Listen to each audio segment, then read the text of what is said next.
My name is John McDonald. I work in the marketing department here at Jayco, and we are about to enter one of our manufacturing facilities we call Plant 62. And it's home to the J-Flight travel trailer, and we're going to watch them build one of these from beginning to end. The first thing we're going to do is we're going to build the floor, and we're going to mount it on this frame right here. Okay, here's where we build the wooden floors. That will be what we call the subfloor. It goes underneath your carpeting and your linoleum. These guys are going to assemble the wooden floors, and then we're going to pick them up and haul them over and mount them on the frames that we saw a moment ago. Okay, this is the station where they actually attach the floor to the frame using lag bolts. This gentleman also opens up the heating vents in the floor so that your heat will eventually come up through the floor once you've got your furnace running. At this point, all the tanks and plumbing lines and the propane lines have been installed under the floor. You can see they do that with the frame flipped upside down, and now they're flipping it back over, and they're going to set it down in some carriages that ride the floor from this end of the building to the other end.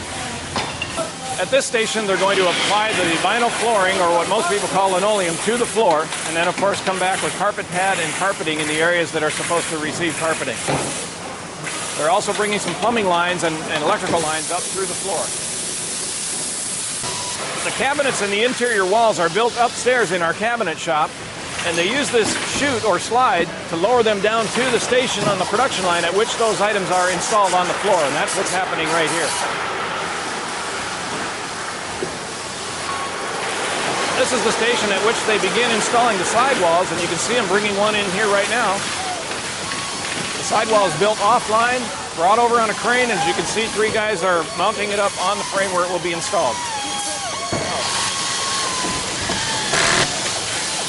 At this point, they've got both sidewalls and the front and rear wall on. They're lowering down the scaffolding that the folks will use to stand on while they install the roof from above. They actually build the roof right on the unit after the sidewalls are installed. First, they'll insert the ceiling panels, and then from above, they'll put the wooden trusses across the roof. They'll run wiring and air conditioning ducts through the trusses. They'll put down insulation, and then they'll eventually cover the top with plywood decking. This gentleman is running wiring from the pigtail at the front of the trailer, which will hook up to your tow vehicle, all the way to the back so that when you put on your brakes or put on your turn signals, you see those indicators on the rear of the trailer.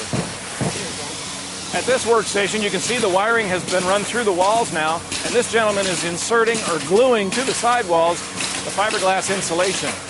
Then they begin doing what we call hanging the exterior metal. It's similar to hanging metal on a house, except that they start from the top and work their way down. After the metal's been installed, they have to come back and route out the holes where your windows, your entrance door, and your storage compartment access doors will be.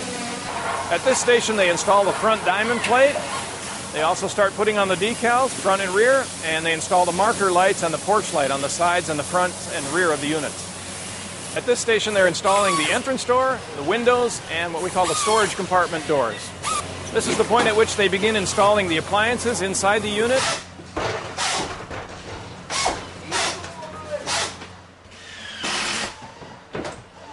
At this station, on the exterior of each trailer, they're installing what we call the patio awning, which goes on the door side of the trailer. And inside, they're hooking up the air conditioning and installing the valances around the windows. They're also beginning what we call final finish, a part of which is going around and auditing the units, that is checking them to make sure that there's no excess of caulking that needs to be removed. At the same time, there are folks inside trimming out the unit. They're putting putty in some of the holes where you've got nails, and they're also just doing some general cleanup work inside. This is the point at which the bed mattress is inserted into the trailer, as well as the dinette cushions, which are made in our own sewing department here at Jayco. And here we are, roughly over 6 hours later, a completed trailer, 6 hours from the time we started back there with that black frame at the beginning of the production line. And they'll build 32 of these today.